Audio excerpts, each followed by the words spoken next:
Hello, everyone.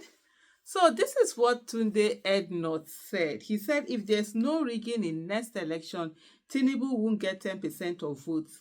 That is what he has declared.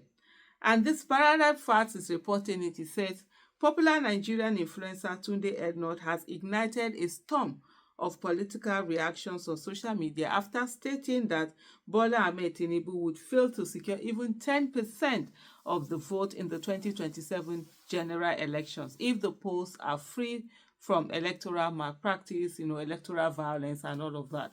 Posting on Instagram, Tunde wrote, if no rigging in the next election, Tinubu no go get 10% votes from Nigerians. Reacting to the post, another verified user, Olamilekon A, who echoed the same sentiment, this person wrote, my exact thoughts too. If not for the usual rigging pattern, there is no way that Bola will get up to 10% votes in 2027 election. Where is he going to get 10% total votes from? APC critics and dimwits can only brag because they are confident he will rig in 2027. May they not leave. That's what he said. Mounting distrust ahead of 2027. The statement comes at a time when public confidence in Nigeria's electoral process is at a low point, especially following controversies surrounding the 2023 general elections. Many civil society groups and opposition figures allege widespread vote manipulation and result tampering that favor the ruling All Progressive Congress. While the Independent National Electoral Commission (INEC) has continued to defend the credibility of the last polls, posts like Tunde Ednut's reflect the ongoing skepticism among Nigerian youth and political observers. With less than 2 years to the next general election, Nigeria's political landscape remains tense and unpredictable. Issues around electoral reform, security, and youth engagement continue to dominate our public discourse. That is what the parallel facts, had to say. What do you think? What are your thoughts on what Tunde Ednut has said? In my own, I have my own thoughts, and I totally, for me, I am in alignment with Tunde Ednut in what in this his assessment. Without rigging and without rigging, if everything was allowed to be, definitely Tinubu is not going to be getting even up to 10%.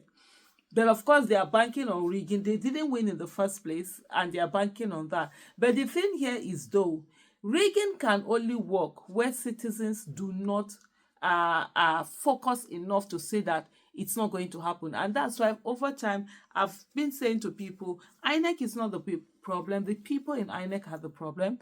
Nigerian police force is not the problem. The people in the Nigerian police force are the problem. The judiciary is not the problem. The people in the judiciary are the problem. By the time we begin to lay this problem squarely on the hand of those who are actually responsible for the problem, rather than make it an institutional thing. INEC is what? The buildings, the paper, the law that set it up. What is really INEC? You understand? But when we begin to look at it, that your neighbor who works at INEC that allows this to happen, that either collected $3,000 or whatever amount that were given to him or her to truncate the election, that's where the problem is. That your INEC, this thing, who is your wife, your husband, your child, your parent, your relative, your friend, your whatever, that's where squarely the problem is. And by the time we begin to understand that these are where the problems are, then we'll begin to tackle the issue directly, as it is, directly the issues as they are. And those are the things that we must begin to do. So for me, I'm looking at it, if Nigerians were able to come out en masse and vote, the only thing that their rigging can do is to reduce the margin, just like what we had in Lagos. There was rigging of the 2023 presidential election result in Lagos, in Benue, in Jos and all of that. But in places like Lagos and Jos, because of the fact that the margin was so huge, they could not rig to win. The only thing that they could rig to do was to rig to reduce, the disparity, the difference between the two votes. So that's on one side what we definitely must do. On the other side also is to say, if you look at it, let's look at this issue one after the other. First of all, there are a lot of people who believed in Tinubu, and that is it. For me, that's the thing. Like I talk about, people's right to be able to make their choices on who they want to vote for. There are people who believe genuinely that Tinubu was going to work, and the onus is not on those people. The onus is on Tinubu, that they believed in and he couldn't deliver on what they on their belief when they gave him their mandate. So they believed he was going to do good governance, because of what they had seen in Lagos, the antecedent and all the things they said about Lagos.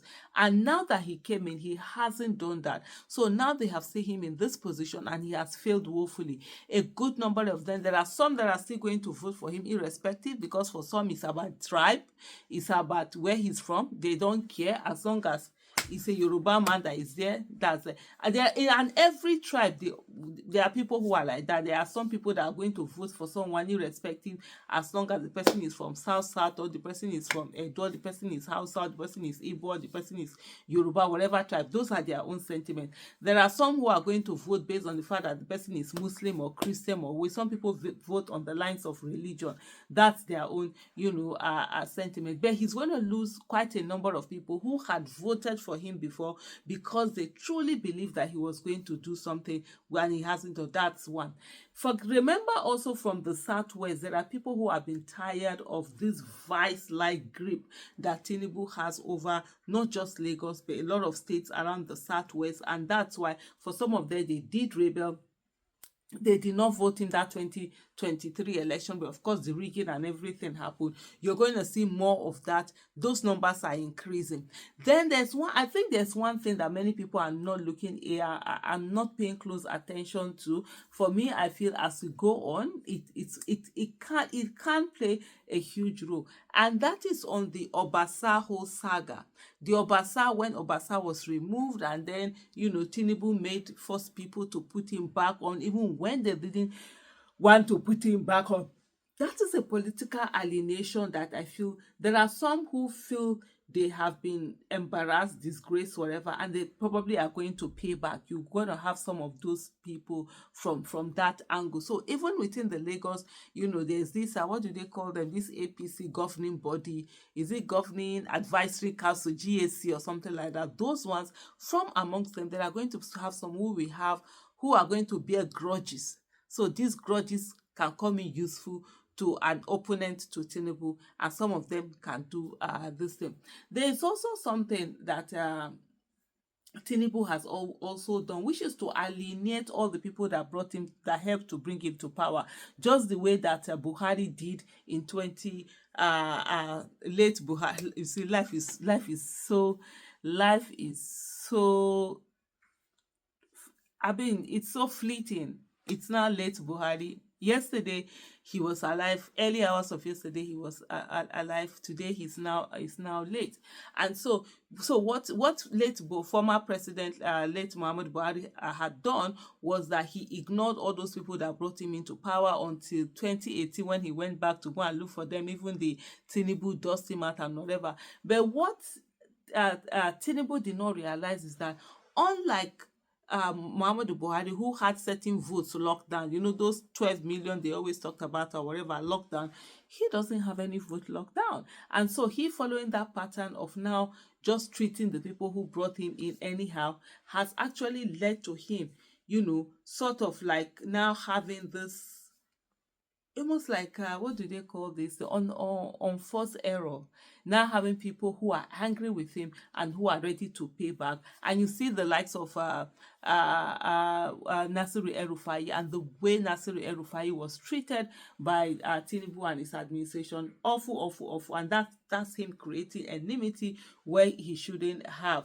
And so you also see from the Kashim Shettima's faction all the things that are going on. But 2027 is going to be really, really interesting, because right now also that Buhari is late now. So that whole 12 million votes that people count on, that, that even though they're not up to 12 million anymore, that will always go with him, and then maybe he could talk to them and control that it's no longer there. So the North is like open. So 2027 dynamics has also in its own way changed. But the most importantly is that what role are you playing in that whole dynamics of 2027 election?